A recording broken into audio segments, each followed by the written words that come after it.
Le ministère du Plan et du Développement économique a lancé une initiative de développement des agglomérations urbaines qui cible les villes et les villages dans le cadre de la première étape du projet de développement de la campagne égyptienne Vie décente. L'initiative de développement des agglomérations urbaines vise à intégrer les efforts de développement faits par l'État en milieu rural et urbain, d'une manière à renforcer le sentiment de satisfaction dans la société, a déclaré la ministre du Plan, Hala Saïd.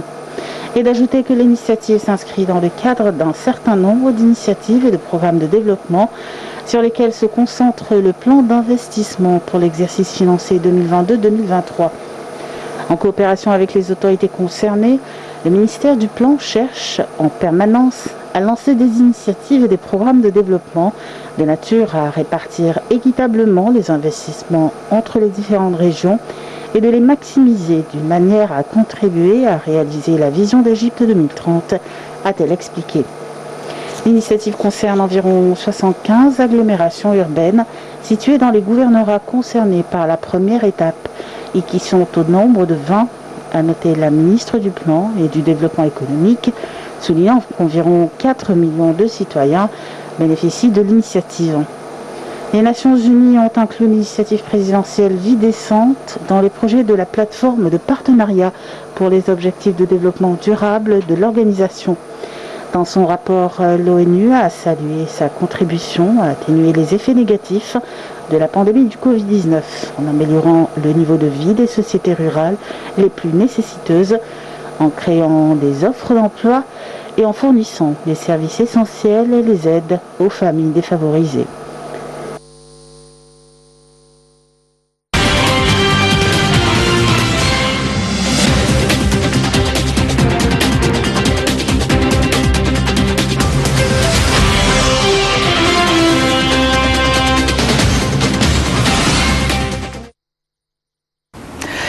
Il faut dire que Vie décente est une initiative, pas seulement une initiative ou un projet, mais c'est une vision qui s'étale sur plusieurs phases, une vision qui doit avoir un impact tout à fait positif, pas seulement sur la population d'une manière générale, mais notamment sur la population rurale dans les villes et les villages, une population qui était très longtemps marginalisée. Donc aujourd'hui, ils ont des projets de développement extraordinaires à tous les niveaux, que ce soit dans le domaine de la santé, dans le domaine de l'enseignement, dans le domaine de l'infrastructure, le commerce et aussi l'investissement. L'initiative présidentielle baptisée Vie décente, pour laquelle fut lancé le plus grand projet de développement de la campagne égyptienne de l'histoire dans 20 gouvernorats, est une concrétisation véritable de la construction de l'homme et une expérience pratique des priorités des plus hautes autorités. Les réalisations faites dans les 4 coins de l'Égypte sont indéniables. Des initiatives sont lancées pour améliorer les conditions de vie de toutes les tranches sociales et accorder une protection sociale aux catégories les plus nécessiteuses. Les détails. Le projet national de développement de la campagne égyptienne est destiné à 60 millions de citoyens dans 20 gouvernorats. Une somme de 700 milliards de livres lui a été consacrée pour fournir les services exigés par les habitants des campagnes. Il s'agit de projets d'infrastructures, d'eau potable, d'eau usée, d'aménagement des routes, de construction d'hôpitaux et d'écoles, d'acheminement d'électricité, de création d'emplois, de soutien aux PME. Il s'agit également de créer des complexes gouvernementaux pour fournir les services aux habitants des zones rurales, sans oublier le revêtement des canaux, la modernisation de l'irrigation, la fourniture des services d'Internet, la modernisation des centres de jeunesse. L'Égypte possède une vision riche et globale du concept des droits de l'homme dans les divers domaines. La vision égyptienne offre une vie décente, que ce soit aux citoyens ordinaires ou aux citoyens subissant une peine dans un établissement correctionnel relevant du ministère de l'Intérieur. Nous sommes face à une nouvelle vision adoptée par les plus hautes autorités. Depuis l'accession au pouvoir du président Fattah el-Sisi, le dossier des droits de l'homme a connu un essor, non seulement dans le cadre de l'initiative Vie décente, mais aussi à travers plusieurs autres initiatives. Parmi 100 millions de santé, l'initiative de lutte contre l'hépatite C, celle visant à éliminer les files d'attente pour les opérations chirurgicales dans des hôpitaux publics. plus l'intérêt sans précédent accordé aux personnes à besoins spécifiques qui sont devenues une partie prenante de la société. Tous les domaines et les diverses catégories jouissent d'un intérêt et d'un parrainage sans précédent. Pour ce qui est du logement, l'État a réussi à lutter contre les bidonvilles. De nombreuses familles qui habitaient dans des bidonvilles ont été installées dans de nouveaux logements où les services nécessaires sont fournis. Les enfants sans abri ont aussi bénéficié de l'intérêt de l'État qui a déployé d'énormes efforts en faveur des citoyens. En fait, le projet de développement des villages de la campagne est un modèle à suivre dans le domaine des droits de l'homme. Un modèle traduisant les fruits de la réforme et du développement qui servent à améliorer le niveau de vie du citoyen. Il s'agit d'un modèle particulier, que ce soit dans la globalité qui couvre divers secteurs et services ou dans l'objectif qui profitera à 60 millions de citoyens. En plus des messages du projet qui concrétisent les efforts de l'État pour réaliser les aspirations du peuple dans les 4 coins du pays, ce projet est aussi un modèle de justice sociale et de répartition des recettes du développement.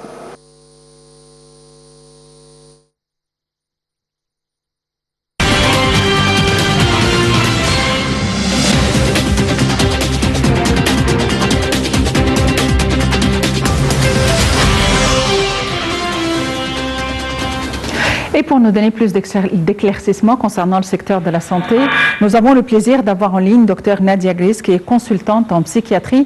Dr Nadia Gris, bonsoir et bienvenue avec nous. Dr Nadia Gris, êtes-vous en ligne?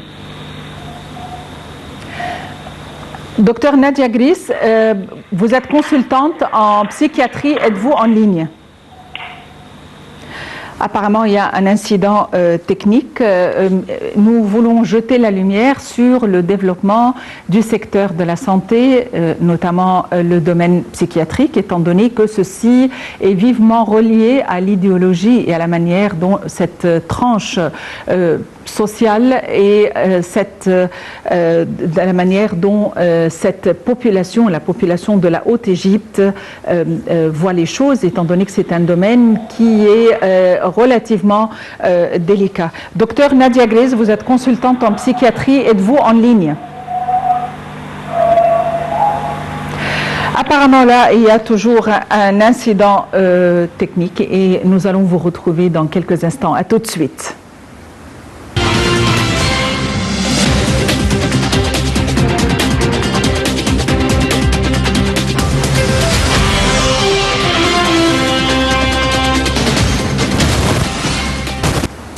Pour nous donner plus d'éclaircissements concernant le secteur de la santé, dans le cadre de l'initiative Haya Karima, nous avons le plaisir d'avoir avec nous Dr Nadia Gris, qui est consultante en psychiatrie. Dr Nadia Gris, bonsoir et bienvenue avec nous. Dr Nadia Gris, êtes-vous en ligne? Dr Nadia Gris, bonsoir. Bonsoir. Docteur Nadia Gris, l'initiative Vie décente couvre plusieurs secteurs, dont le secteur de la santé. On aimerait en savoir plus sur l'évolution de cette initiative, notamment dans les villages. Premièrement, كل سنة وانتم طيبين بمناسبة عيد الأضحى ويا رب أيام حلوة pour tout le monde. Concernant l'initiative Good Life ou Vie décente ou Haya Karima,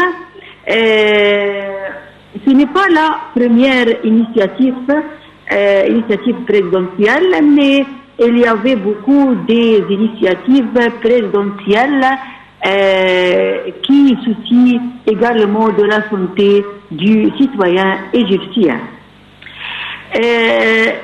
Alors, le ministère de la Santé et la Population travaille sur le concours de temps pour mettre en œuvre cette initiative qui concerne surtout les villages et les zones rurales où le ministère a lancé des convois médicaux, fournir tous les services médicaux aux citoyens égyptiens.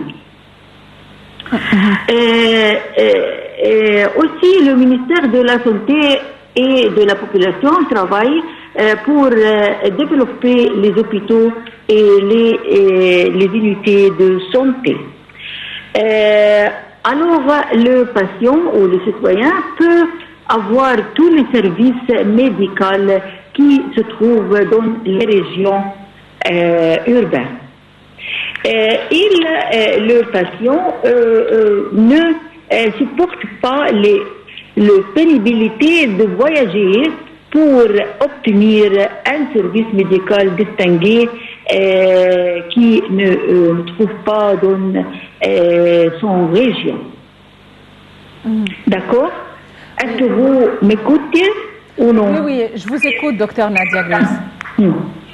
Le ministère de la Santé pour aussi tous les gouvernorats et ces villages et ces dépendances peuvent avoir les services médicaux les plus distingués. Oui, docteur Nadia Grace, je voudrais parler de la psychiatrie. Parce que la psychiatrie a quand même trait à l'idéologie ou la façon de voir les choses, a trait à la manière de réfléchir et a trait aussi aux traditions. Est-ce que les gens viennent visiter les cliniques psychiatriques davantage? Vraiment, grâce à Dieu, notre président Abdel Fattah el-Sisi soutient beaucoup pour la santé du citoyen égyptien pauvre. Le ministère fait beaucoup de réunions périodiques pour suivre les taux de mise en œuvre de l'initiative pour une vie décente dans la campagne égyptienne avec tous les responsables du ministère de la Santé. Aussi, un grand nombre d'unités de santé et des hôpitaux maintenant sont développés et fournis par les appareils les plus modernes. Dans le cadre de l'initiative présidentielle d'une vie décente, et aussi beaucoup de fournitures de soins de santé conformes aux normes de qualité les plus élevées. Le ministère a déjà commencé à développer un grand nombre d'hôpitaux et d'unités de santé dans 51 centres de 20 gouvernorats dans le cadre de la première phase du projet d'assurance médicale et aussi tous les centres et dépendances autour de ces gouvernements. Oui, docteur Nadia Grace, vous êtes consultante en psychiatrie. Je vous remercie infiniment pour votre intervention. Merci et au revoir. Nous allons aborder tout de suite, après cette virgule, notre dernier volet concernant la visite de Joe Biden au Proche-Orient. À tout de suite.